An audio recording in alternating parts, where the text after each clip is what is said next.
Jason bazaar le don Jason bazaar le don en le patang kan la vek don so hết ta hiền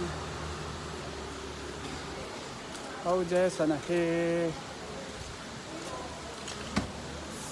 bazaar le kaya he Ghi đầu bóp đầu bóp đầu bóp đầu bóp đầu bóp hey le thì hiền ta hiền arsa le sana vel so kan le do na Jason hovin thì hiền kan kalme kan he la hi kai anh em là hi cần bên tal qua na thế làm gì bazaar hành sầu na thế lại con tên lại liền cái nó khép cây lại liền xe cho nữ sư thì cho nên hệ thì lâu lòng về đó là căn bazaar ra tụ nghe căn bazaar raกันกันแหละทำเองเฮ้ดิฮะนี่มอเตอร์เตหิมูนะมาติสิโนเอ็นเลี้ยมวงม่วงไหมนี่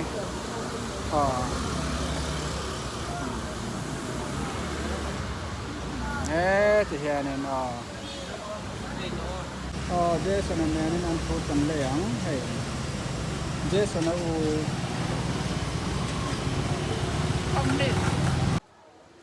Oleh kaya kan bazaar kan hotamไหมkan hotam tams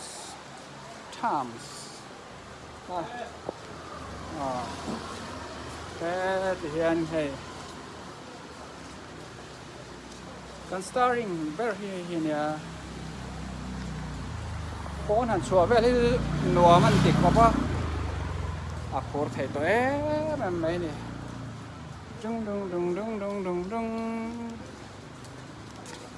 con chuột to hết trơn per ra kẹp per phốt thế mẹ nửa mình tịch khó phốt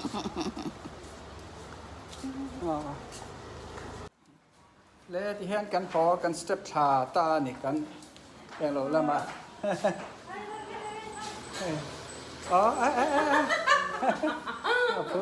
anh lâu lọ mà phô lúc tôi còn gì chứ hey le tuần chu in kan theng kan tol kan theng kaya kan bazaar ra in kan theng kan ho hoi vào wo men en te he le kana chuan in chunga kan lu tanga kan in ti ti ti ti ti ti ti ti ti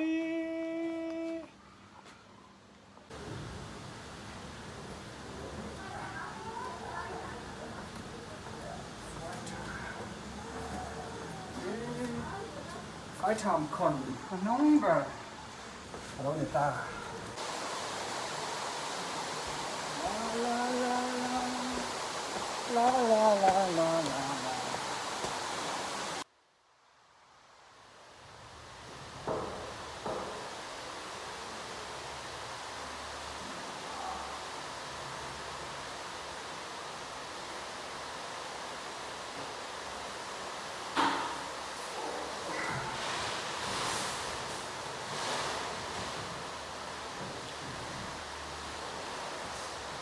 B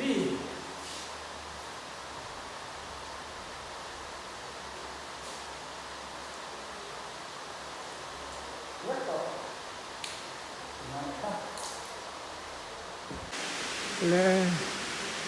phải tham con tấm lưới nó sẽ lâu lâu xảy ta tiến xà rồi lại xà cũng sần vô chứ rồi ta này